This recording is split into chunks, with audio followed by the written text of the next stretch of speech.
Okay, this is a very exciting guest, my friends. Look at this man, world-renowned superstar, multi-talented Hollywood A-list celebrity. A lot of people don't believe me when I say that I am very good friends with the great Skylar Astin. Dare I say, very good, capital Very, but it is true. We go back many years, hardcore mixed martial arts fan. In fact, the only non-journalist to ever appear on the MMA beat way back in the day. There he is in the flesh, the one and only Skylar Astin. Skylar, how are you, my friend?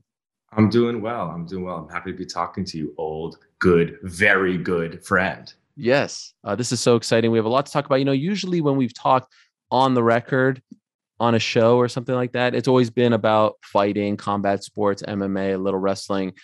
Today, I actually wanted to be more about you and your great life and career.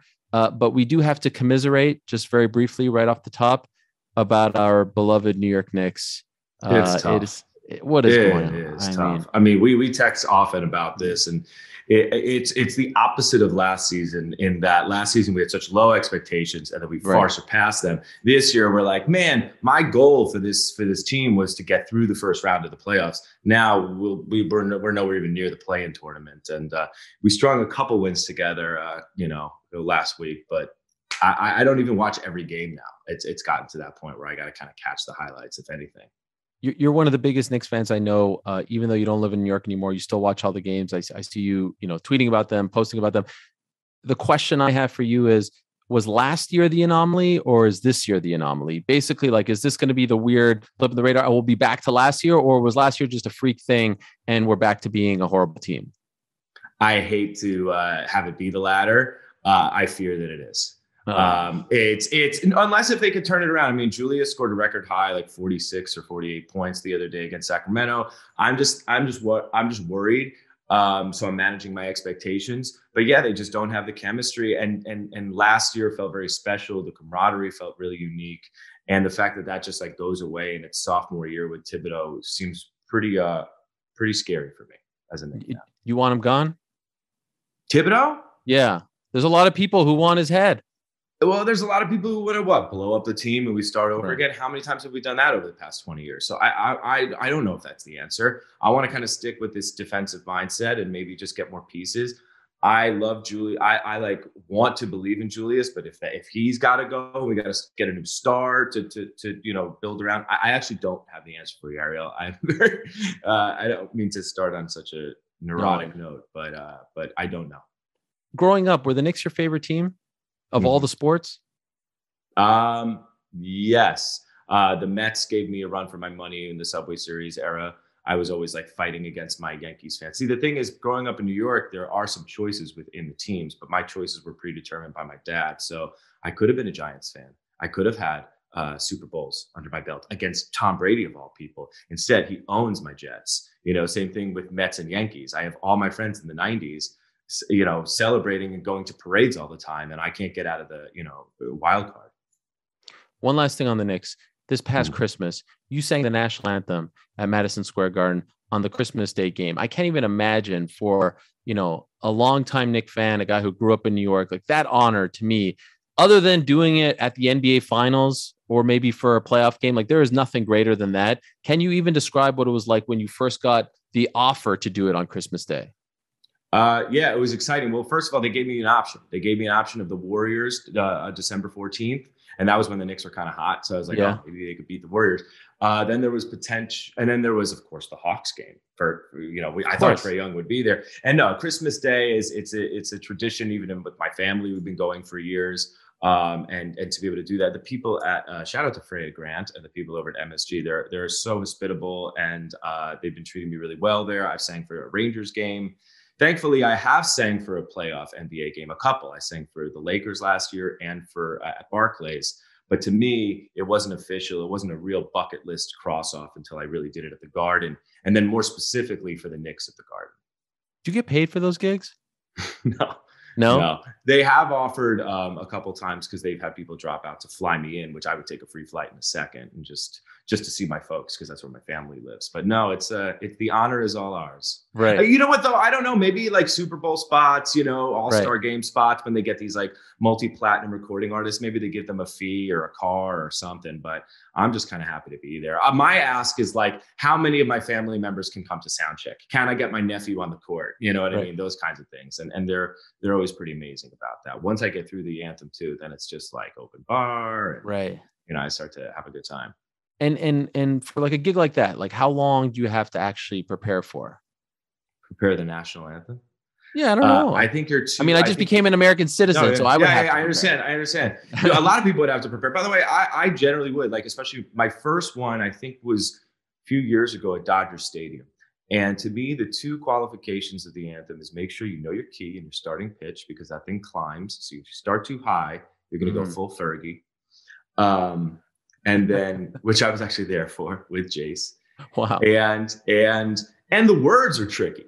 I was doing this thing with the Dodgers after the Dodgers game with my friends that were there, and we were hanging out at my house afterwards, and I was quizzing them. I was like, don't sing the melody because that'll help you, but just say the poem. Go ahead.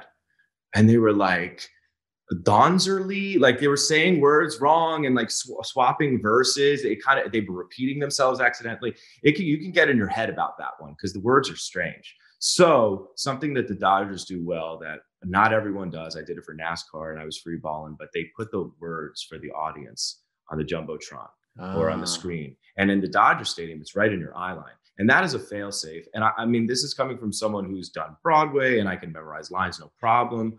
But like, there is something about having it there where you could just kind of let loose. And the fact that it's there means you'll never even need to look because you just have it there just in case. I love that. I highly encourage arenas and stadiums around the country to do that. And then I just always have my phone right here just for my starting pitch for my voice memos. Oh, say, oh, say, oh, say. And then I give my phone to take the picture. And then I sing right to LeBron's face. Wow, that is is there like a bucket list anthem gig, like one that you would love to do? I mean, Super Bowl, yeah. Right? I mean, Knicks finals, any of my teams in big situations. And I want to like scream myself hoarse after home of the Brave and say, let's go Knicks or let's go Mets or let's go Jets, and really, really dig in because there's something different about doing it in your hometown. Greatest one of all time? Greatest anthem of all time? Yeah. Probably Whitney Houston. Super Bowl? I think it was Super Bowl, or maybe it was like Olympics. I have a feeling it was Super Bowl 91. It was Bills Giants in Tampa during Desert Storm. That's right. Because I'm like, she was wearing a USA tracksuit. So in my head, it was very patriotic. What about Marvin Gaye? That was a tremendous one. Remember that? Amazing. The All-Star game?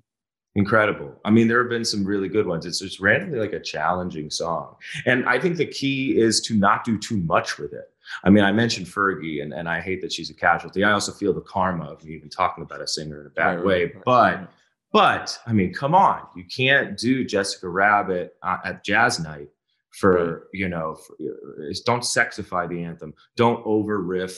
Don't change the melody too much. I always throw in a couple little embellishments and kind of get ahead of the audience. But other than that, actually one time when I started singing at the Rangers game, some dude just goes, "Voice of an Angel," right after "Oh Say Can You See It." It felt really good. I felt like I was like, at a WWE crowd and someone was like cheering for me when I was walking down the ramp. So you were born in New York, grew up in Rockland County. Oh, by the way, so sorry, Ariel. I have to say WrestleMania would be a great one too. Oh, yes. I feel like that one's actually doable. They love you over there now. I think so. Or don't they do like America the Beautiful? Yeah. Ray Charles. My God, that would be great. That we should do. That'll happen. And we do have to talk a little pro wrestling as well because we are in WrestleMania season. Every time Dipperstein name drops you on Cheap Heat, I get a little jealous. I'm like, wow, this guy's at a wedding with Bray Wyatt. I mean, what a life. And so we'll get to all of that. But you grew up in New York, Rockland County. Good Jewish boy from a good Jewish family. Skylar Astin Lipstein. Astin, the middle name. Mm-hmm. No secret. You went with that. Yeah, your agent told you to go with that. Fine choice. Early memories, like 4th grade, 5th grade. What did you want to be? Like, what was your initial dream job, your dream career? Did you always want to be this, or did you want to be something before all of this? Baseball. I want to be a baseball player. Baseball player. And, you know, the pipest of pipe dreams was counting down 5, 4, 3, 2, 1 for the final shot when I would shoot on my Fisher Price hoop in the basement. Like that to me, you know, that's everyone's dream, but I'm 5'10" and I'm okay. And I'm a streaky shooter at best. But baseball, I was actually decent at, and like made my high school team and won state champions and like won this before the Little League World Series was like a thing. There was this thing called the Tournament of Champions. And it was when champions from each district would square off against each other. And a big highlight of my life, way before I ever even got into acting or doing anything, glorious in the singing department, was in the semifinals game of the Tournament of Champions. We were down 4-3 in the top of the last inning. I was a center fielder at the time, first and third, 1 out, straight away to center, fly ball, and it was a catch and throw situation. And I threw a strike and got this kid, Lorne, who was like this fast runner. He was their leadoff runner. I got him out at home plate. Wow. And then I had to throw on my helmet because I was leading off that bottom of the inning. I got hit by the pitch. I wonder why. And then Matt Perper hit a 2-run walk-off home run. And that was probably the singular most like incredible moment to have in like young in my life. It's even to this day, all my high school or middle school friends, you know, I'll get an award or I'll get a big movie and they'll be like, yeah, but the throw. It's all about that throw. It was a pretty unique experience because we had like a very militant coach who didn't even let us celebrate after we won our own Little League championship, but he jumped out of his skin, his big glasses flew off, and it was a big momentum swing for the team. And it just felt pretty cool to like invoke that reaction with like a crowd of people watching. Yeah. I love that. I love how much you remember it, the detail. So, So who introduces you to acting? How do you find out that this is something that is of interest to you?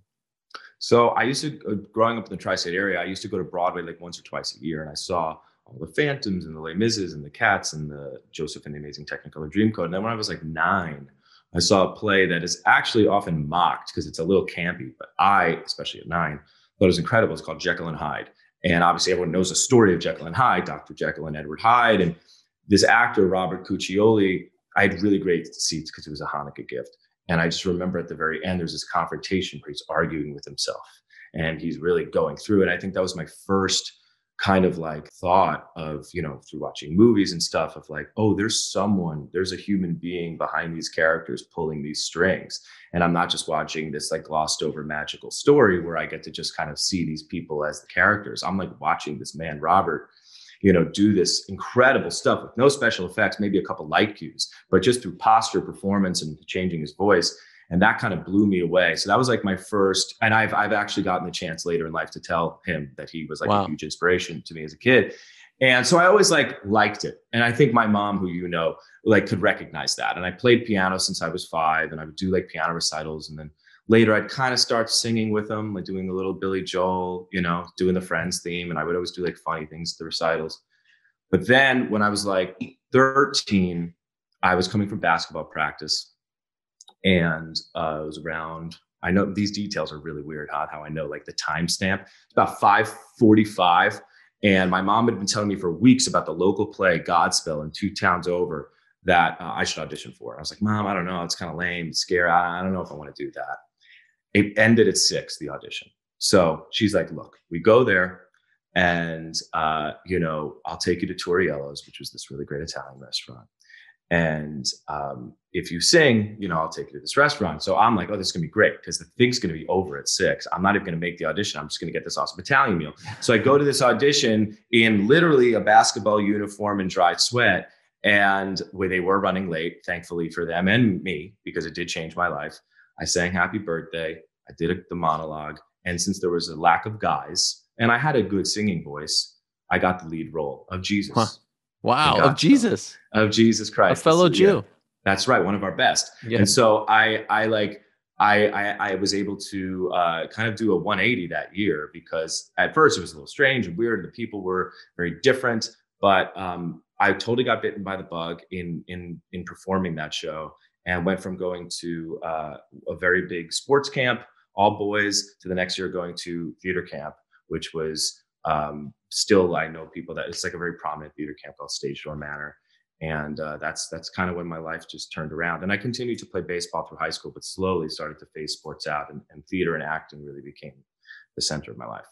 So what is it like? Because I grew up, similar kind of surroundings, and sports was 24/7 on my mind, right? If we weren't Right. playing basketball, we were playing football, we're playing hockey, we're playing baseball. That's all we're talking about. I'm collecting, like it's 24/7, right?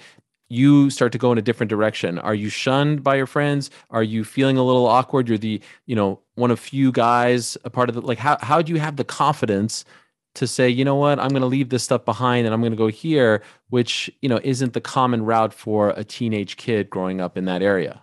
Totally. And I don't need to tout myself as a hero, but yeah, as like a guy in a New York public school, it was weird to do the school Yeah. musical. And I don't know where the confidence came from, honestly, because maybe I don't even know if I would do it the same now, or maybe I would, actually, knowing what I know. But I think I just believed in like my ability, and I was excited to invite people from the baseball team and my high school friends to the musical.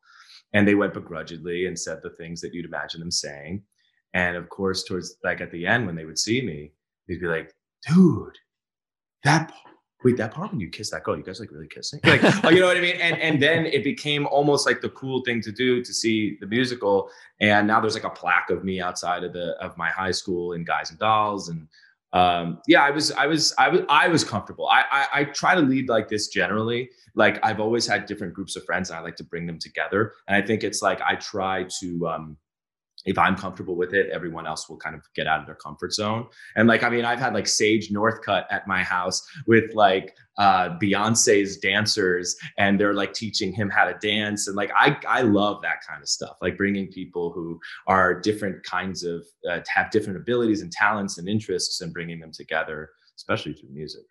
Sage, what a weird name drop that was. Weird name drop, right? I know. His wife Amanda Layton and I are on the Trolls series, yes, on Netflix and Hulu. We've done over 200 episodes, so I've known her since way before they were even together. And I remember when she's like, "I'm dating this guy. He's an MMA fighter, and he's like really nice." I'm like, and this is after he was already like he'd been on your show a million times. I know who Sage Northcutt is. And they're like a perfect match. So yeah, that's why Sage was there. Wow. By the way, when you're in high school, I mean, like, you're a kid, you're growing up. Is it beneficial to be, if you're, trying to go for the girls, the dating scene, is it beneficial to be on the football team, or is it more beneficial to be on, on stage? Like, did this work out for you, or did it work against you?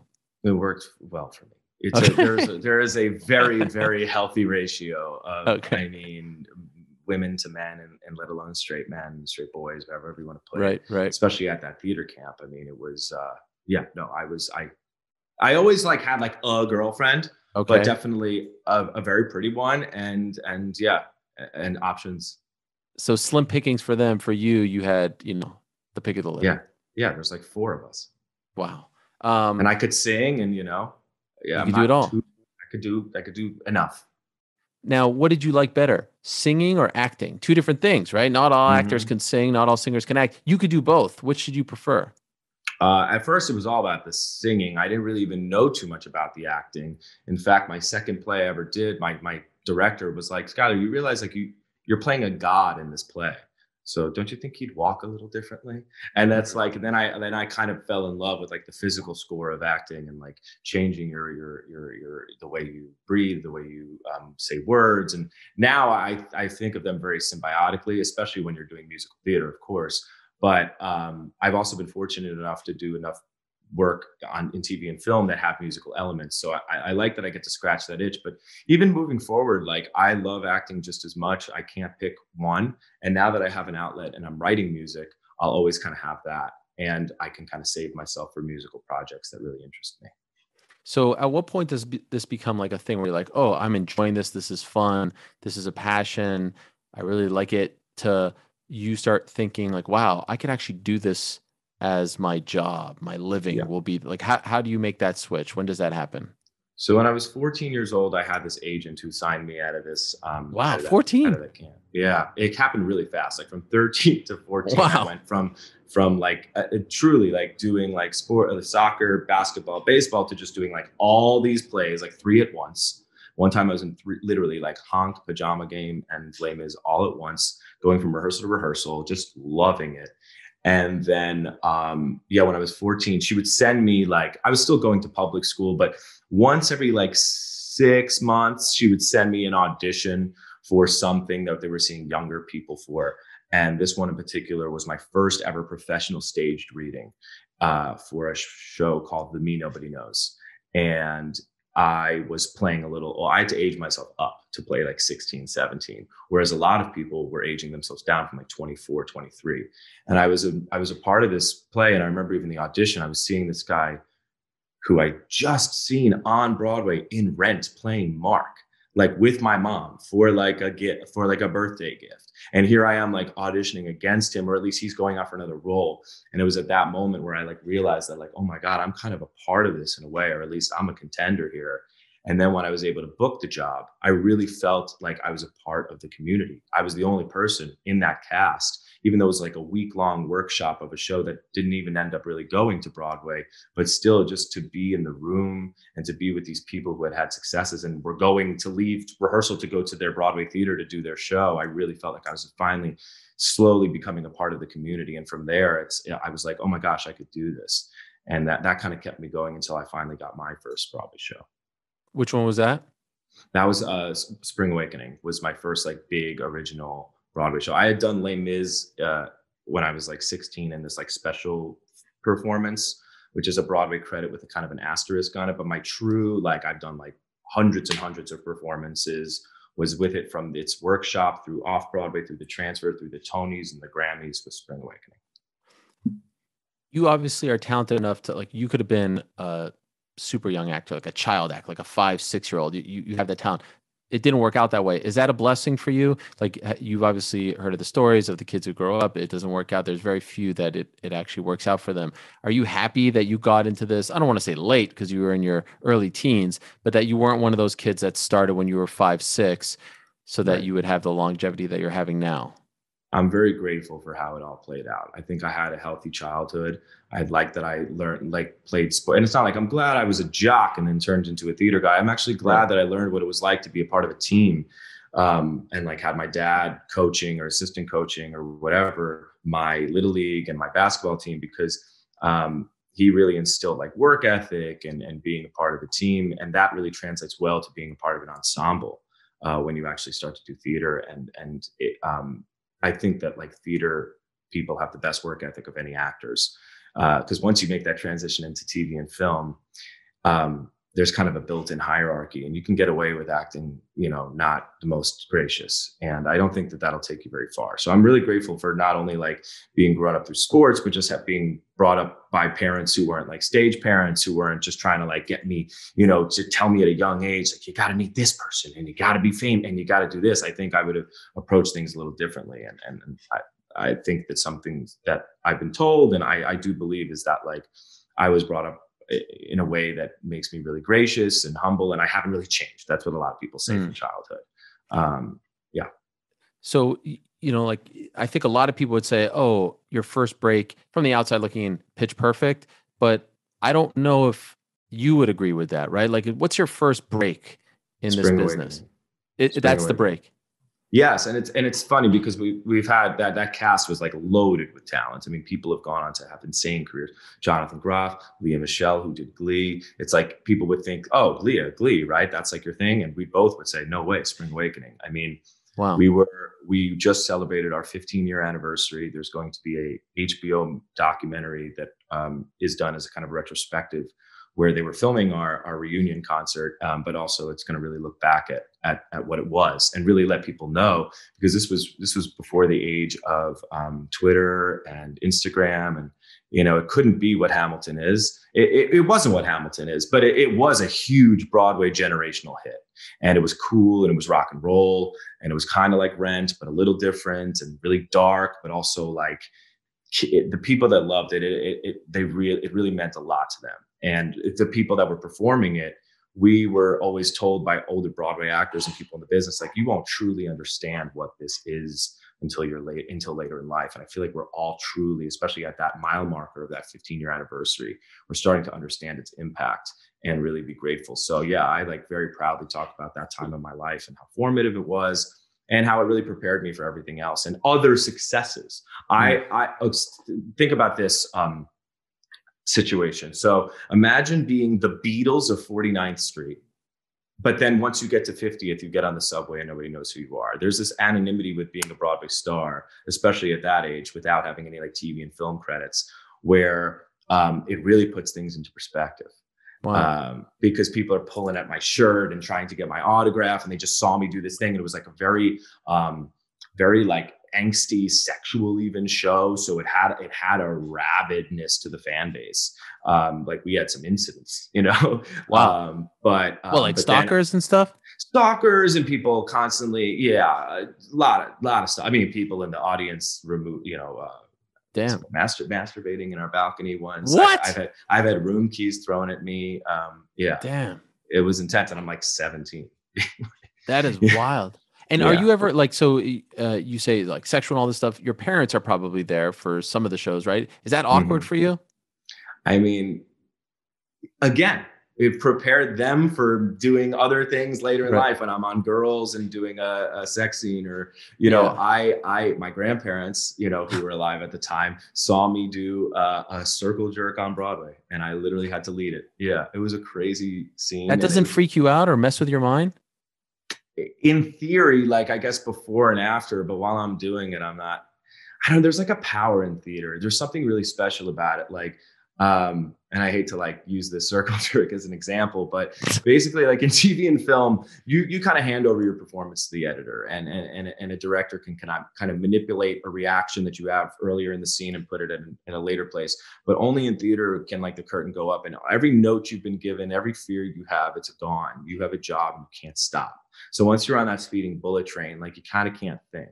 Although once you've done so many performances, it does kind of become habitual, and you can think about other stuff like your grocery list while you're doing stuff. But when you're front and center, you're doing the play.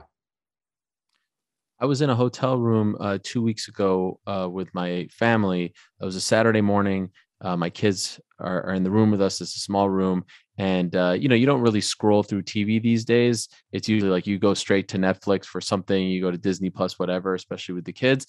And we're scrolling through, and they rarely do it. And we get to HBO, and Pitch Perfect is on.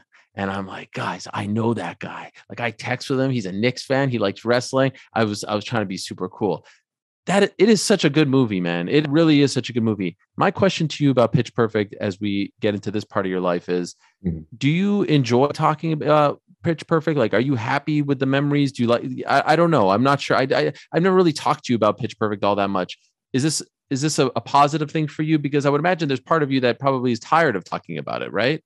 Not so much. I'm not going to bite the hand that gave me a lot. Okay. I'm very grateful for it. I love it. It's the only thing is not eye roll, but the only thing that would not be the most interesting topic is that it's like the obvious, right? Like, I get excited. It's like a fighter being told like, dude, I used to watch you in Strikeforce. So when someone comes up to me and they're like, I know Spring Awakening, or I saw Hamlet too, the deep cuts is what like really excites me. Yeah. If you say I'm a huge fan of Pitch Perfect, then can you do the line from it? Like that's what I would expect. And it still is very nice. I mean, I don't like people that look down on their successes. It's like the cool thing to do, oh, don't mention that movie. It's like that movie got me a lot of stuff. Okay. And I fought hard for that movie. I mean, I can even tell you about that process. Tell us the story. How did it all come about? So by the way, taking Woodstock, I liked a lot. I don't know if that's a deep cut or not, but taking Woodstock was solid. That is with Spring Awakening's Jonathan Groff, by the way. Wow. So the Pitch Perfect story is I auditioned just like everyone in town for this cool musical a cappella movie in front of the director, a camera, and the casting director. And I sang a cappella because that's what we were supposed to do. I sang Lean on Me by Bill Withers. I did the scene with a reader, and then I left. And I think I got good feedback and was told I'm in the mix. And then months later, I don't hear anything, which happens all the time, which generally means not going further. And then through that process, I was also up for this other movie that I had gone through several hoops for called 21 and Over. And that was written by the Hangover writers, and Miles Teller and I ended up getting it. And we were co-stars, and it shot in Seattle. I'm realizing how much you're going to love this story in a second. So I ended up booking that really cool movie. And it was such a big deal. I was the number one on the call sheet. I thought this was going to be my swingers. I thought I was never going to be able to go to a bar. People are going to be trying to buy me shots because it's like an epic party movie. Miles Teller's like phenomenal. Our chemistry was amazing. It was that like Luke Wilson, Vince Vaughn vibe. And Milan, my brother, big shout out to the Milan moment, or the Milan minute, the Milan moment. Milan, I think both. Yeah, probably. It probably extends past a minute and becomes a moment. But Milan came to visit me because it was like my first set. We were shooting in Seattle, and it was just a really fun shooting experience. And basically, I got a call from my agent saying, hey, so they are doing chemistry reads for that movie Pitch Perfect in LA. They have a favorite. And they have another guy that's reading opposite him. They said that if you want, you can throw your hat in the ring, but you'd have to fly yourself because they know you're not in town. They're going to do it on a Saturday anyway for Anna Kendrick's schedule. So if you want to go, you can. And I could have totally in that moment is an interesting lesson because like I could have totally in that moment being like, F them. Right. You're not F them, but like I'm already in a star in a movie, and like what's to say I'm the dark horse in this thing? And by the way, like especially at that time, like buying a ticket for the tomorrow flight, like that's a $500 minimum flight. My brother just got here to visit me. We were planning our whole weekend because I had it off. We were gonna watch football with the whole cast. It was gonna be so fun. And Milan gave me this pep talk. Your younger brother, by the way. My younger brother, by the way, gave me a pep talk, and Jersey Shore was really popular at the time. And there was this episode where they were talking about like getting a girl, and they called it pulling the robbery, where you like steal a girl or something like that. So of course Milan, like putting into like funny terms, is like, bro, you got to go there. You got to pull. I'll be fine. I'll chill with Miles. I'll chill with Jonathan. You go there, you pull the robbery. And I just like on a whim, bought the JetBlue flight, went in there, led with an open heart, met Anna Kendrick, laid it on thick, asked her if it was okay if I could like be physical and really lay it on. I kind of had nothing to lose and went in there and I guess kind of stole the role away. And because when I got back, literally walking off the plane back to Seattle after like a whirlwind weekend, they're like, you got it. And it starts, here's the only problem. It starts in 2 weeks and you have another like 3.5 on your, on this movie. And they worked the schedule out. I missed 2 weeks of rehearsal, came in, plugged in, became a treble, and the rest was history. Wow. What a story, man. Because, I would imagine a lot of people would be like, screw you guys. You're telling me I got to do this, I got to do that, I got to buy my flight. Get out of here. Also, I got to say, like for that year when I had these 2 really great movies in the can, I wasn't sure about Pitch Perfect because I knew I loved it, but I thought it was an acquired taste. And, like there was a lot of things that led to that thing being lightning in a bottle, a lot of the cast, a lot of the improv, a lot of these like really special moments that you even come across in the edit. Whereas like the 21 and over just on paper was always just such a clear cut, obvious movie for me. And for a while I was like, yeah, I did this acapella movie and we'll see, but this movie 21 and over, man, this is going to be the deal. Until my agent saw both and they're like, hey, I think you got it wrong. I think this one's going to be a huge, and the other one's great. And the other one did fine, but like that would have been a big bummer if I put all my money on that. And then this other thing becomes a franchise movie. How much fun was it to actually film Pitch Perfect? Because you're all around the same age, right? You're all probably, you're all very talented. I would imagine just like that scene in the pool, right? Cool. Where you're, like I could imagine that was just an amazing night, just totally fun. Like your old days of being with your friends, rehearsing and whatnot. You'd think so. The rehearsal was really fun. The making of the game was really fun. Going to that pool during the day when it wasn't freezing cold and it wasn't a night shoot and just being us. And before they cleaned out the pool, there were like needles in there. We're like, what is this? But it was kind of fun because the director, Jason Moore, was like explaining kind of the rules of the riff off. And like, you need to stay active because you're trying to find a word within their song to jump in.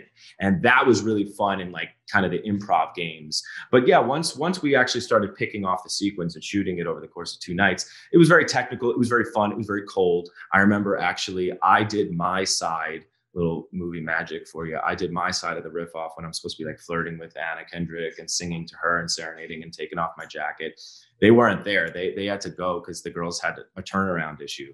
So I actually had the luxury of performing that to not an empty void of what was once a group of girls, but actually Elizabeth Banks who was a lead producer and directed the second movie, in, you know, street clothes and a big puffy jacket because she's freezing with headphones, just trying to do all the girls' parts. And it's probably led to me having such a like big smile on my face. But, you know, sometimes there's a little bit of movie magic that goes into it. So yeah, the sequence was really fun, but also a big one. And there was the second riff off in the second movie. The Green Bay Packers were in, and because they were a huge fan of the first movie and they begged to be in the movie, they came in rolling in on a bus, you know, drinking Red Bull, super excited. Like, we can't wait. We got our thing. I was like, hey, you guys are going to have to pace yourself because this is going to be a long 2 days. Literally by the end of the second night, they're like, oh, I don't like, how do you guys do this? Because they don't understand, like, it's not glamorous. It's not what it looks like once it's all in the frame and cut together. There's a lot of stuff that goes into it.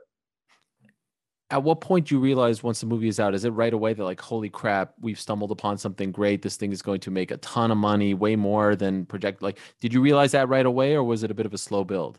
It was a slow build, because we actually did like one of those limited release and then a wide release. And then the theatrical performance was good, definitely like did well. But we really shot that movie not like a Universal Studios movie. We shot it like a Gold Circle Films movie, which was our sub studio. So it really felt like an indie. It was like a maybe $12 million budget or something like that. And especially the first one. And so we had the luxury of having Universal distribute it and market it, which was great. But so after our numbers did well and the movie was successful, that was one of the last years, 2012, 2013, where Blu-ray DVDs were like a thing, and especially in stocking stuffers. So that Christmas break, I mean, we came out in October, and this was the time where they were like 2 months later just releasing the DVD with special features and extended scenes. And it was really that really blew up the movie, because people were watching it all with their families over Christmas.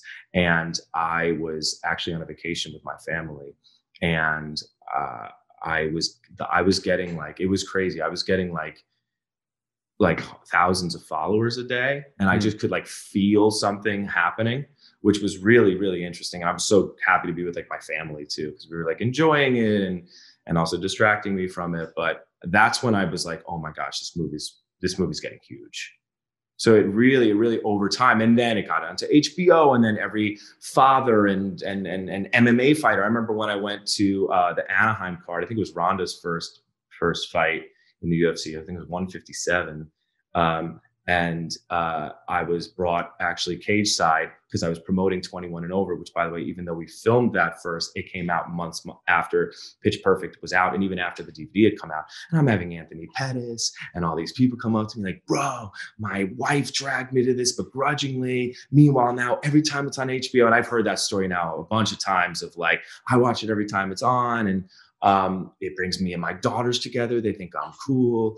So it was like, once I realized that it had the attention of like the families and the daughters and the wives and the husbands, I was like, oh, this is going to be an iconic movie. And then the sequel talk started to happen. And forgive my ignorance, because I don't know this world. When you go down the movie route and you start on Broadway, are you shunned from that world? Like, is it a faux pas to choose one path as opposed to the other?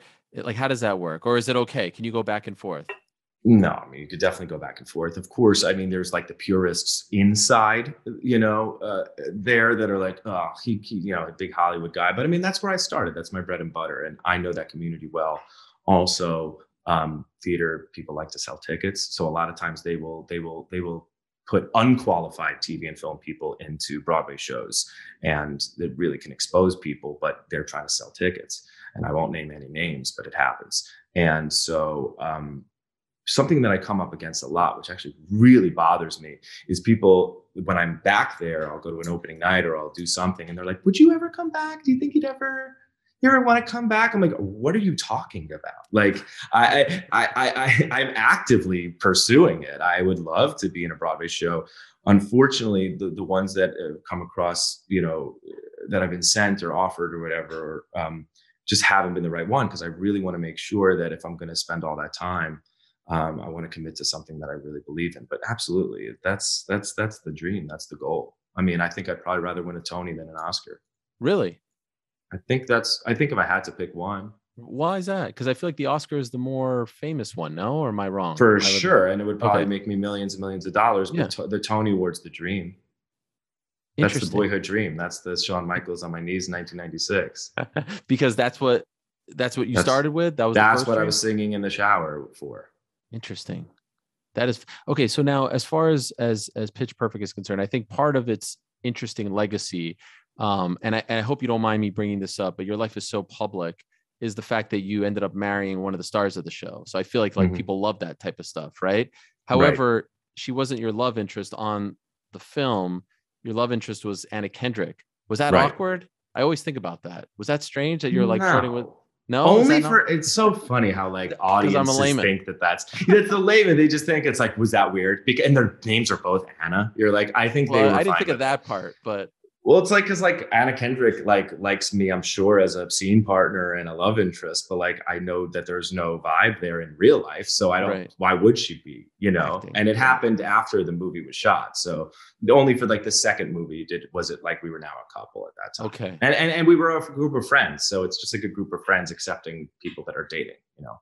What is it like to have your personal life out? Like you're on people.com, they're writing about you when you're dating, when you're not. Like this is a very private thing, and yet it's news. And I see the people who follow you. It's like a lot of people who are very into you, right? They don't just love your work, they love you. They want to know everything about you. What is that like? I'm grateful that people are into me. That means that they're loyal. I try to take it with a grain of salt. I definitely never let it go to my head. And in fact, I don't love the personal life stuff.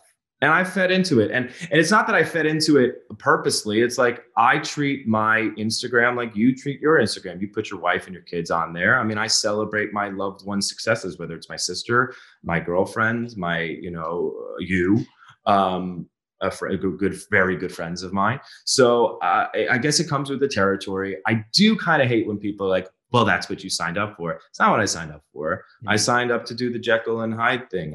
That's what and it took me to doing a movie that went to Sundance and to doing TV pilots and then moving out here to LA. And I want to be known as an actor. And I guess that once you're known enough, you become a famous person / celebrity. And then these are the things that people care about. What I really don't like is some of these gossip sites that are just blatantly telling lies. I mean, that's crazy. If you want to pick up something I put up on Instagram and I become, I guess you want to call it public with someone I'm dating, then so be it. You can pick that up and you could speculate and you could say, oh, I wonder how long they've been together. But when I've been linked to people that I'm like, I haven't even met that person. Or like that person's a dear friend of mine and I like know their like a widower and I like knew their husband, you know what I mean? And like, that's why we're close. And that's like disrespectful to like that family. And that's when it kind of rubs me the wrong way is when people are just lazy and not just like you with journalism. I'm sure people are just like not even checking sources and just like telling crazy rumors that have no truth to it.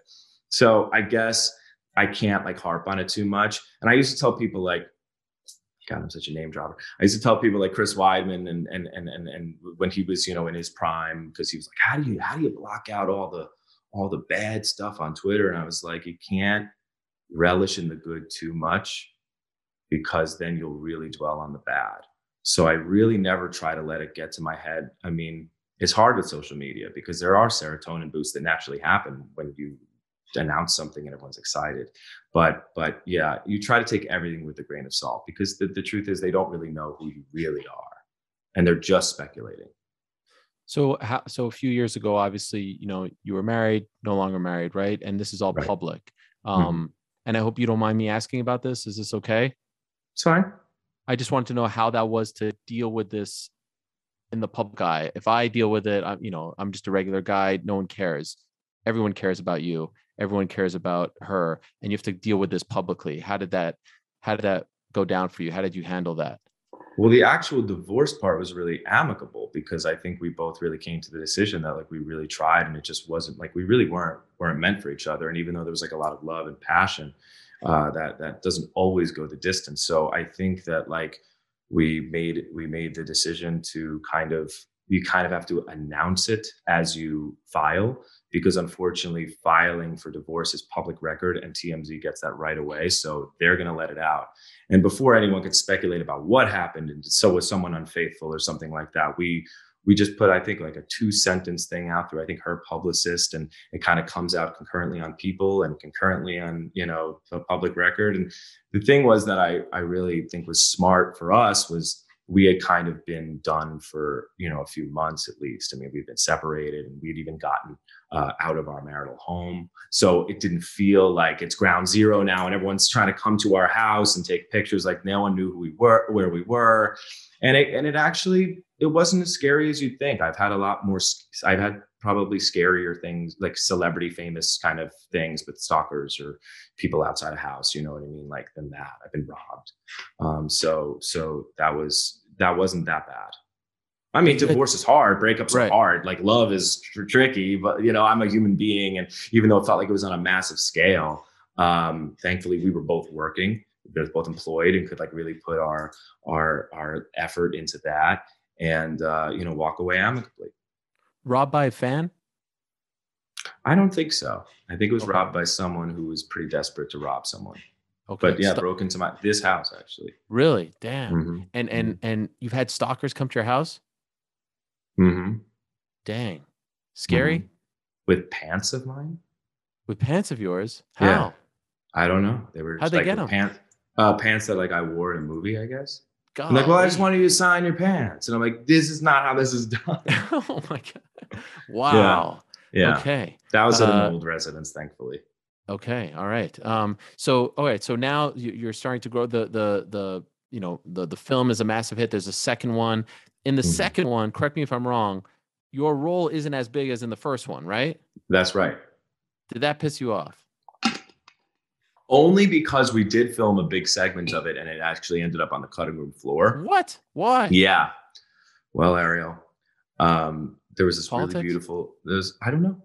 I actually do kind of know, but it's not juicy or sexy. The truth of the matter is that in developing a sequel for something that has become now a franchise, they really wanted to focus on the girls and them coming together. And it was less about the Bellas versus the Trebles. And it was just more about them kind of coming together. And I know that there was a lot of schools of thought that since Jesse and Becca get together at the end of the first one, that why would Becca confide in her group of girlfriends if her boyfriend was there? Which, by the way, I kind of disagree with. I think that's a little short-sighted, but that's neither here nor there. They needed to tell that, that's one part of their movie. So they wanted to be really clean about it. So they wanted to send Jesse away to film school to follow up on that storyline. So I actually go to USC and there's a really, really sweet scene. I've never seen it, with me and Anna Kendrick, where I'm saying goodbye. And we were shooting it in Baton Rouge in July, but we were pretending it was Christmas. So there's fake snow. I have actual back sweat in this huge parka because it's 110 degrees in Louisiana. But some great acting. Like I remember, like, and I'm not just talking about it, like, Kendrick was so sweet in it, and it was such a beautiful moment. There was a great callback to the first movie where she like sends me off with a copy of E.T., just showing that she like understands movies now. And then there were a couple like phone call scenes to tether it together. Me being like, I don't think I could make the Copenhagen, the big performance. And then in like, speaking of Chris Weidman fashion, I come with the American flag and you don't know who it is. And then I'm there and it's like, oh, he came, and it's like a big moment. And because of that, they had to kind of take me out of scenes that happened between that kind of chunk of the movie. So in scenes where I could have totally been there with Adam Devine and Ben Platt and Rebel Wilson and Haley Steinfeld, it was like, oh, but Jesse's gone at this point. And we had to preserve that storyline. Whereas if they just made the executive decision, like, this maybe isn't the best storyline, let's just keep him in the movie more, I would have been in it more. So right now there's kind of an unexplained reason why Jesse is like in the first act. I kind of set up the movie a little bit with like a song and have a nice scene with Haley and Ben. And then I'm just kind of gone. And then I'm just there at the end. So the movie's great. Obviously broke records. It's great. But the Jesse of it all, I don't think was, I'm sure if they could maybe do it again, they would have maybe put me in different ways. I don't think I would have been the damn lead of the movie, but I think I would have been in a bit more. And to be such a big part of the birth of this thing, and now to see it kind of go on without you, what is that like? Do you mean with the third movie? Third movie, isn't there a series as well? Oh yeah, there is a series. I guess, well, it hasn't come out yet. I just saw Adam at the Super Bowl and I was like, are you going to Berlin? Like, and he's like, yeah, I'm going tomorrow. So he's there. They're following Bumper, you know. Adam's hilarious. Like, I get why they do that. I haven't been asked, so I don't think I'm doing it. I don't know. I mean, they know where to find me. It's like, I'm grateful. I'm not ungrateful for what I'm not a part of. I'm grateful for what I was a part of. If I was a huge part of the first movie, which to me is like the iconic film that is the reason why there could be spinoffs and spinoffs, that's what I signed up for. Everything else has been gravy. So the second movie was great, even though I wasn't in it quantity wise as much. I still got a song, you know, I still got moments. I still got to meet the Green Bay Packers. And then the third movie, none of the boys were in. That was just a real standalone, like the girls are on a cruise ship and, you know, and that they were fighting John Lithgow. And then this other spinoff for Peacock sounds great. I mean, my friend Renee is writing on it. And I actually know one of the characters from the franchise that's going to be in it, but a real side character, not like one of the main ones. I think it's going to be fun. I think, weirdly enough, I feel like if they called it something else, like pop star, like, you know, that story sounds interesting to me, but I think they were just using the IP of Pitch Perfect because there's that great continuity there, and there's Adam and there's Elizabeth Banks who's producing it. So I would have done the same thing. So, you know, now your career is in full swing, and I'm assuming that there's opportunities coming left and right. Do you, like, when you look back a few years ago, when things like really exploded for you, was your head spinning at this time? Were you able, I mean, you're still such a young guy. What is that like to all of a sudden be a part of one of the biggest movies? Everyone knows who you are. You're being, I see when they rolled out the red carpet for you, you're sitting in the front, as you said, for UFC events. Did you handle it all well in retrospect? Did you like who you were at the time? Do you wish you could have done things differently? Honestly, humble brag, I think I nailed it. Because I truly don't think that I've ever seen it as like an overnight success. It takes 20 years to be an overnight success. Right. I've already had successes that were like not thankless, but people don't know, or like I've done my best pilots and they never got picked up. So like it's kind of par for the course. And to me, it did the opposite. It didn't blow my head up. It almost made me be like, this is what this is, huh? And now I get to just kind of like, as Skylar Lipstein, reap the rewards of some of these things. Meaning I get to take my dad courtside to the Knicks. You know, I get to go cage side with Milan to the UFC. So those kinds of perks for me are exciting parts of the job. But no, I mean, I've seen a lot of people go from no one knows who they are to everyone knows who they are. And I've seen a lot of people handle it different ways. And I remember when we were doing the MTV Movie Awards, like, you know, I'm not going to wear some crazy stunt thing. I'm not going to like now be this crazy guy who's trying to have like a red carpet moment or anything like that. I just wanted to be classy, be an actor, and like continue to work, because I think that like, to the thing that I was saying to Chris Weidman is like, you can't relish in the good too much because then you'll dwell on the bad. And maybe it's like the neurotic Jew in me, but I'm just like, hey, this could all go away tomorrow. And I definitely don't want to be that guy in 10 years. They're like, what happened to that guy? He was in Pitch Perfect. And then, so to me, I like still do not feel like I've landed. I still don't feel like I've peaked. And I definitely don't feel like I'm like, you know, some like guy who gets to like sit back and be retrospective. I'm 34 and I want to have a long, long career. You mentioned Chris a couple of times. Can I ask, and let me know if I should not be asking this, wasn't there a chance or some thought of a potential? Can I ask about this or no? Sure. I mean, it's long. I mean, this is a development of mine from 10 years ago, but yeah. Didn't you want to do the Chris Weidman story and you star as Chris Weidman? What happened? I did. There's an agent that I don't think he works with anymore that signed him, that signs a lot of people when they become big successes.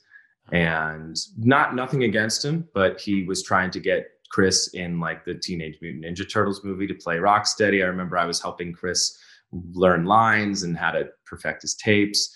And, you know, I think that Chris was a new hot commodity, especially because he was the champ, and they wanted to get him in Fast and the Furious movie. So I think this agent was like, look, what is this crap? What is this thing? This story of Chris? If anyone's playing Chris in the movie, it's Chris.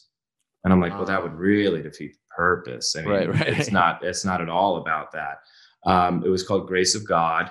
It chronicles the 2012 of Chris Weidman, starting with the cold open would be him elbowing Mark Munoz in the face, like from a point of view, just seeing this Filipino wrecking machine, and then fade to black after all the glory, and then you just hear the tick, tick, tick, tick, tick of the lawnmower, and he's just in Long Island, cold open, music starts to play. Hey Chris, how you doing? And hey, blue collar story of a guy that is just like a fighter but a family man, and then goes through Hurricane Sandy, so it has a little bit of a disaster element, big faith element because Chris is very religious.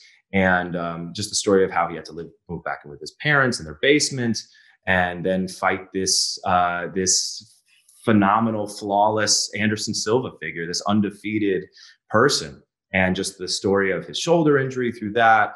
It's a modern day Rocky. It's the perseverance, and it ends, of course, with him kissing Marivi in the center of the octagon, you know, as the champion, and with his kids and everything. It was a beautiful story. I made a whole. I got Alec Baldwin was for Ray Longo, and Chickless for Matt Serra. I mean, I had the whole thing in my head. When I develop something, I really go in, and I don't just like say, "Oh, I want to make a movie about you." Like I wanted to get his life rights, and I wanted to like option it, and I had a whole deck and a whole thing. But that happens. You got to win like 9 lotteries in order to get a development actually to get made, and a lot of roadblocks. And one of my first roadblocks was a guy that rhymes with Fat Fader. That sounds incredible. The other one that I wanted to always ask you about was when you told me you were doing the NBA show for ABC. I was so pumped about that. What happened with that one? That's another one. I mean, like, again, like how do you deal with this heartbreak? It's a lot of ups and downs in this industry, Ariel. That's why when you get a big one like Pitch Perfect, it all levels out. Like, right. Because after that, I still have to put myself on tape for some pilot that might not get picked up, like this thing. This thing was like, and I was hot off a show, and I actually got offered a couple really great opportunities that year. And I picked this NBA project, which was a deadlock for getting picked up. Yes. Dan Fogelman producing it, who did This Is Us. Mike Tolan, who's like a huge sports guy. Peter Gruber was producing it, who's the owner of the Warriors. The NBA was producing this pilot. It was a 7 years in the making for ABC pilot. It was a buddy comedy about me playing a translator who knew nothing about basketball, and this guy from the Congo who knew nothing about America. And it was just tailor-made, great cast. Ving Rhames was playing like the GM of the Warriors. And the best part about it was for a half-hour comedy on ABC, we had the keys to the kingdom at Oracle Arena. Peter Gruber and the Warriors were like, anytime you come to use our practice facilities. So everything just looked so legitimate. A lot of times sports shows, you have like logos that, there's like, it kind of looks like the Warriors, but it's not. This was just the Warriors. And it was a fictional Warriors team, but they were struggling, and it just was perfect. It should still be on the air. I mean, weird because it was their Cinderella season, and they ended up obviously winning their first championship that year. And we were tentatively going to be scheduled for the rematch between, I think, the Cavaliers and the Warriors on Christmas Day. And we were going to probably get a lead in of 20 million viewers for our pilot. Wow. And Dan likes to tell the story that the head of the network at the time, one notes call, the only time where he was like, I wonder what that meant. He's like, so, he was a British guy talking to all the producers, being like, so when they finally get to the match, and that was like a bit of a flag. Yeah. Dan's like, I don't know if this guy gets basketball or understands like the cultural relevance of right. the NBA in America. And then in typical head of the network fashion, the night before they announced their lineup, he went into a room, locked himself in. Notably, there are ABC studio executives like crying, banging down the door. What are you doing? Comes out, announces the lineup. We're not there. And did you know? Dan Fogelman called me. He's like, you're not going to believe this. I know you're going to think I'm pranking you, but don't worry. But we're going to try to sell it somewhere else. But, it's really hard with all the licensing, and ABC just kind of had it. And then Dan left ABC Studios and did a deal with 20th Century Fox. And and This Is Us should have been on ABC. Wow. Little inside baseball for you. Wow. Well, because it just made no sense. I mean, I've been a part of a lot of pilots that could go either way. It's all very subjective. Doesn't test well. This demographic doesn't like it. This was it, man. I mean, in every way. And it was the one that got away for him. This guy who's had so many successes still texts me, like, kills me. And I'm like, I know. And then we've tried to get it done like later years when there was new heads of the network, but 1 year I was actually on a TV show, and then another year something else worked. It just didn't work out. Yeah. So it's these things happen all the time, but that was a big one. That was definitely like the one that got it. Is that the biggest disappointment of your young career? Like the one that you think about the most? No. What is? I don't know, but but that one was probably not it. I mean, wow. I didn't book the Social Network, but that's you tried out for it. I got far for it. Wow. For which role? Mark. What? No way. I was younger. I didn't know. Damn. Jesse and I used to go out for a lot of things. I mean, I've been promised. I mean, I don't want this to become an actor laments podcast, but there are many roles that I was promised or told, or it didn't work out, or I had another ABC actually development where I sold a show in the room to ABC to Channing Dungey, who was the head of the network at the time. And it was with Jimmy Kimmel, and I produced this, or we're developing this musical show about a former pop star who was like the second to the left in a boy band. So it's like not Timberlake, but like JC Chazé, the one who at the time you're like, that guy might be someone. But in my story, that guy was going to be played by me. His name was Johnny Bosco. He actually wrote all the songs too. So he was super talented. And then he went from boy band to a really terrible, lame singles career, to hosting a VH1 show, to bad theater tours, to living with his mom in New Jersey. It was just like a real fun story that I wrote with Jimmy, and I wrote all the music for, sold it in the room. After 3 months of negotiations and finally outlining and writing the script and turning it in, everyone, Channing, head of comedy, head of development, and all the other people that I had sold this to and had been working with over these months were all replaced by brand new people. Yeah. And at the final goal line, they just didn't have any context. They didn't know what the songs were. They weren't at that pitch where I'm singing in the room and making it and really bringing people into the environment. And that happens a lot. I mean, when there's a new regime. I'll also say a big disappointment was having Zoe's canceled. That was a big disappointment, because that just made no sense either. I mean, it's expensive. I get it. But we were a growing show with a growing fan base. And not only that, I mean, you shot a lot of it in the pandemic, right? You're in Canada, quarantine. Like, you put a lot of time. How hard was that to do that? Look, it's so hard, because you always have to be like, what a devastating year. So many people suffered so many different losses. So many people suffered so many different sacrifices. You know, here am I being like, I had to go to Canada and film a show, but it was the most privileged, cell I could ever be in that situation. Like 2 weeks, right? I mean, that's just the quarantine aspect, but being there for 7 months landlocked and not being able to see family members, not being able to actually really do anything personally. Like I went to work and then I went home. Right. And like, that's it. And like, maybe I can get away with seeing a cast member at my apartment, because we're like, well, we're in the same zone, in the same testing group. So we can like maybe watch this World Series together, whatever it was. So it was pretty isolating. And I think that we were like really doing it. Obviously, it's a high paying, awesome job, but we were really doing it for the betterment of the show and really taking big swings. I mean, we did a marathon scene in a pandemic. Like, we were with no vaccines. Like, we were doing this with just testing and honor code. And like, you watch season 1 and 2, it doesn't look like now we're all in like a teeny room and there's no extras. Like, we did our show. So I thought that, like, we at the very least, we're gonna get a 3rd season based on that. And then not only that, it was still, Jane got nominated for a Golden Globe, and we're getting awards that, that network doesn't really get. But anyway, I digress. This is not a time to be bitter, but that was definitely a surprise and definitely a disappointment.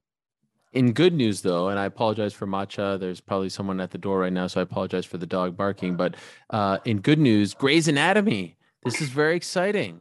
Legendary show, 18 seasons. Yes, check this out. I don't know. I mean, I know a lot of people listen to this. I don't know how many. No, this is. Watch. What is this? What is? Wow.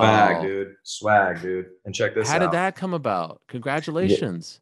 Yeah. Wow. One of the wardrobe ladies was like, she does it and she gives a lot of it to charity. It's kind of her little side project. And I'm seeing a lot of the people wear it. I'm like, how do I get one of those sweet hoodies? And she's like, what color you want? We got hunter green, we got gray, we got red. And I was like, oh, I'll take one.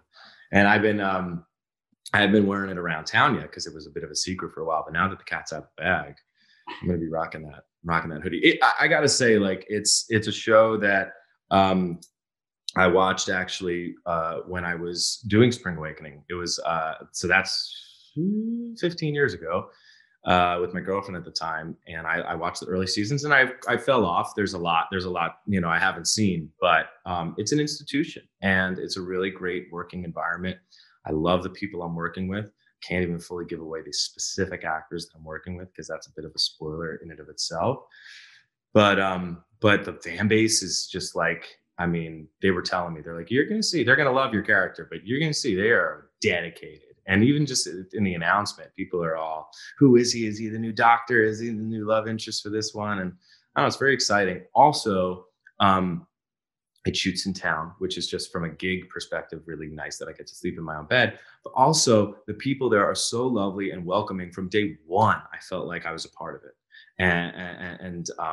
And also it was nice. It was nice doing enough in your career. Sometimes maybe I sell myself short and don't think like anyone knows who the hell I am. So the fact that people were like excited that I was there felt cool, because I think that show is a star in itself. But to be on there and be appreciated and be welcomed, not just because of who I was as a person, but also what I had done in my career, was really cool. When does that start? When does that premiere? Like your role? I think March 24th is my first episode. So it's pretty soon. Wow. And is it a limited run, or is it just open-ended now? How does that work? It's an arc. It's an arc for sure. But I don't know when it ends, actually. I truly don't, because I was supposed to only go on for 3 episodes, but I'm right now filming my third. Tomorrow, I start the next episode, and I've read the script, and it certainly doesn't have an expiration date in my storyline. Wow. So I was like, I know, and I've heard that they were considering maybe having me on for longer, but I can't say how much longer they were saying, because A, who knows if it'll happen, and B, that might even give it away some. Right. Okay. More. You said March 24th, right? March 24th, and March 24th. I will watch my first episode of Grey's Anatomy. Oh, hell yeah! I've never watched Grey's Anatomy. Not big of it. The doctor stuff, it makes me a little squeamish. I get a little weak, the blood, everything, but I will watch it for you. I want to ask you 2 last things, and then I'll let you go. Thank you so much for this. This was great. Could you paint the perfect picture for me? Sorry for the sort of, play on words, but I didn't do that on purpose. Like, dream scenario, director, role, cast members, love interest, like the dream scenario, but before it's all said and done. I mean, director, probably an easy one. I feel like everyone has that dream director that they want to work with. Well, no, I'm like already like Fincher, Scorsese, David Lynch, like all these people. There's a lot. I mean, and then are we also talking theater? Because then it's like Alex Timbers. We're it's talking really movies. Hard to narrow it down. Movies. Got it. Okay. Spielberg. Spielberg. Yeah. Love it. What kind of movie? Action, comedy, drama? A little bit of all. Actually, okay. I think I want something that feels big, and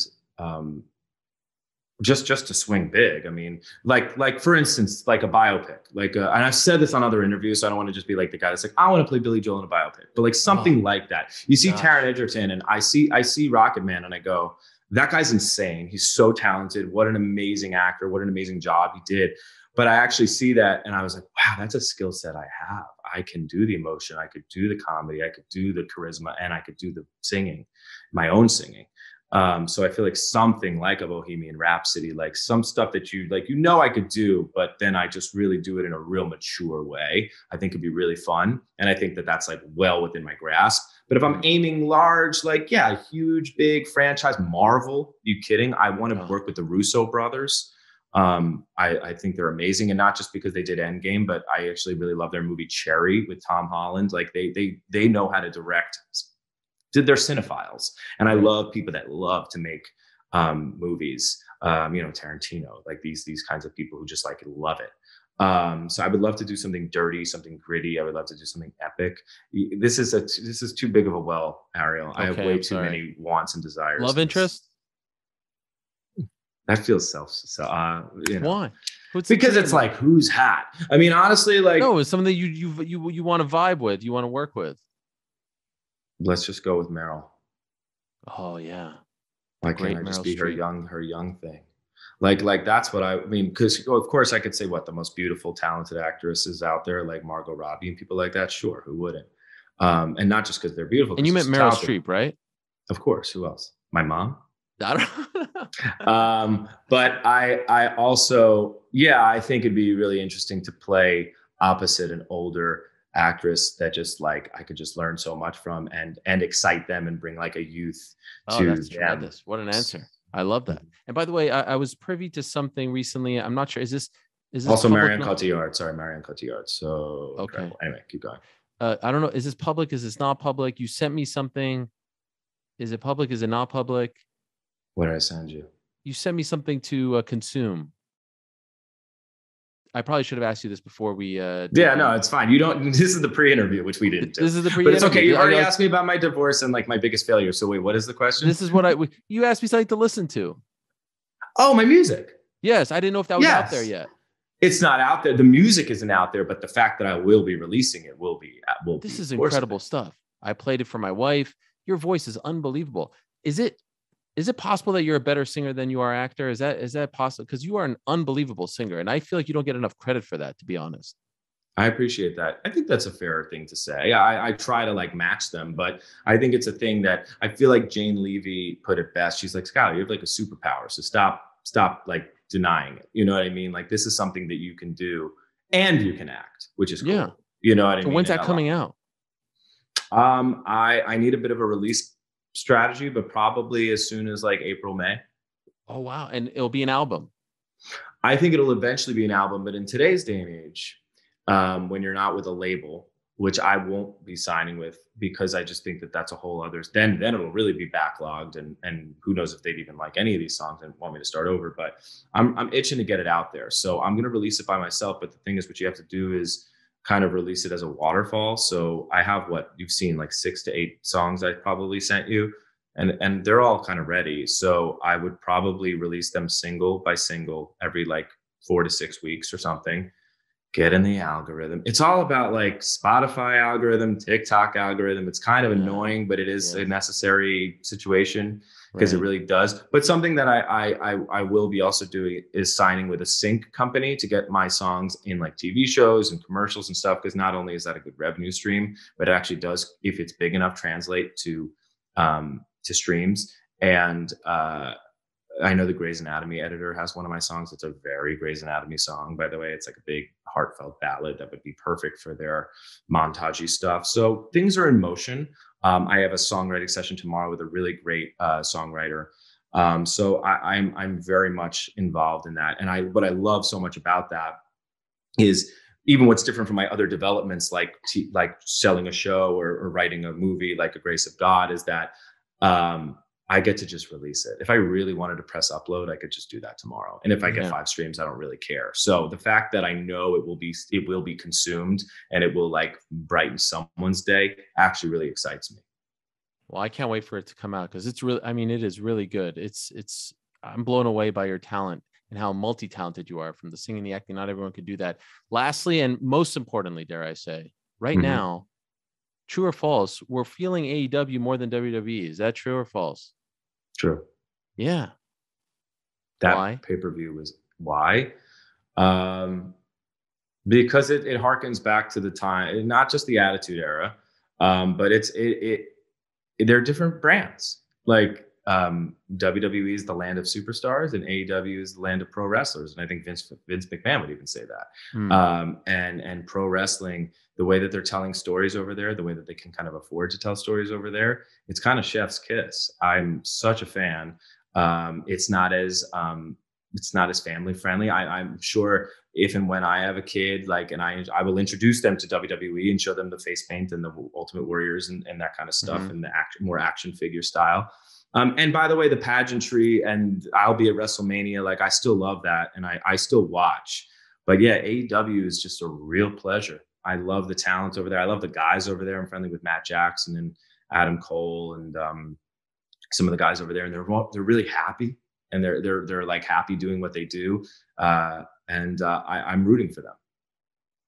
MJF, tremendous. Oh, supposed to have dinner with him tomorrow. What? Yeah. What a name drop. Jeez. I'm sorry. Well, it's just I just thought you were going to say you're a fan. God, I am a fan, but I'm not. But by the way, through guess who? Dipperstein? I mean, that guy. I've never met him. I'm just a fan listening to the podcast.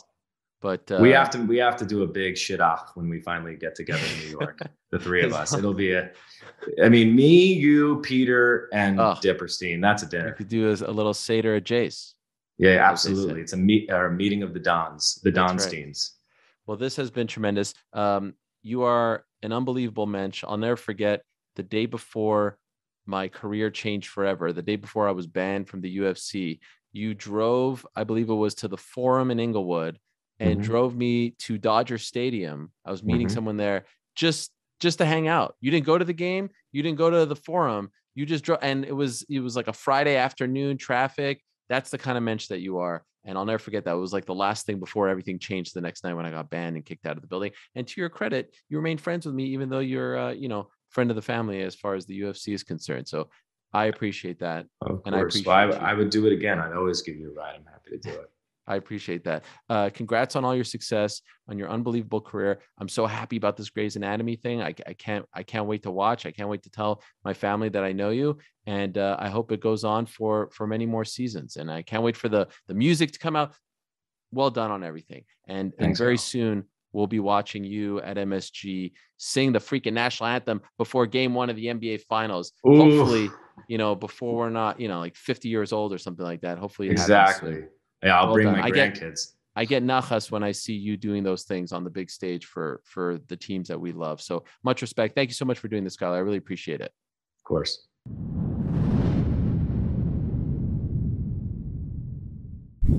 Thank you so much for watching this episode of the Ariel Helwani Show. If you want to check out some of our old episodes, or if you want to stay up to date with all the great things that we are doing here, please do like and subscribe to this here page. Trust me, some really cool things are coming up.